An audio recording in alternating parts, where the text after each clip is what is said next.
first really exciting discovery Ron made was the Sphinx shape just outside the beginning of this wall on the north side. And this is entirely consistent with the early Mesopotamian practice of having deities protect the entrance into the cities at the city gates. One of the things that becomes apparent when one looks at this, say, for example, from the top of Masada, is the wall system. What we're looking at here is the typical citadel city. This is where the original city was smaller than the present, or the city that was destroyed, and the pressure of the increasing population caused them to enlarge the cities and extend the walls or build new walls radiating out from this central or citadel city. Also, we see in these walls pilasters. Now this is a thickening of the wall to give it strength. One of the defensive mechanisms of a wall was to make it resistant to battering rams or attempts to break through these walls from the outside. Other features that we see are, for example, flying buttresses. These were usually associated with inside structures or on the inside of the external wall to act as a support. It would not be a good idea to put these on the outside of the wall because they would be easily knocked down, or they would serve as a refuge for people that were attempting to break through the wall. They could simply get under these flying buttresses and shield themselves from overhead attack.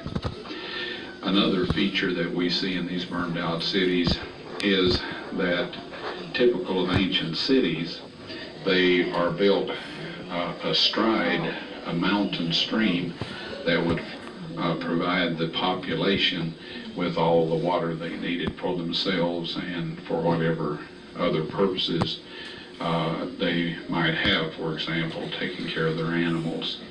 And this is true of all of these 5 locations. Now the streams at the present time have dried up and are only filled a couple of times a year during the rainy season in the winter. But back during this time, we're told that this entire valley here was like the Garden of the Lord, or like the Garden of Eden, so it was obviously very well watered and very fertile before it was destroyed by this fire and brimstone.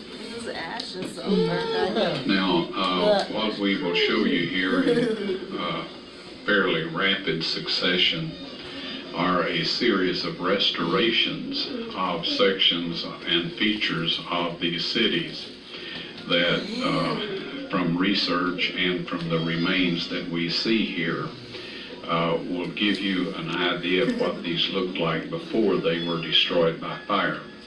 Now, the one thing that I would like to specifically draw your attention to, those of you that are familiar with construction techniques in ancient times, you will notice that this temple that is built in the general shape of a zagorod or pyramid displays the ends of wooden beams at the different floor levels as it goes from bottom to top. Now this is typical of ancient stone construction.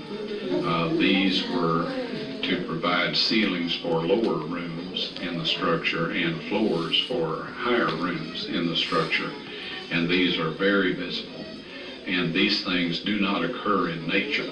You might find an isolated hole in an area. This is not unusual, but to find them on an exact level at exact intervals, this definitely tells us that these are man-made structures.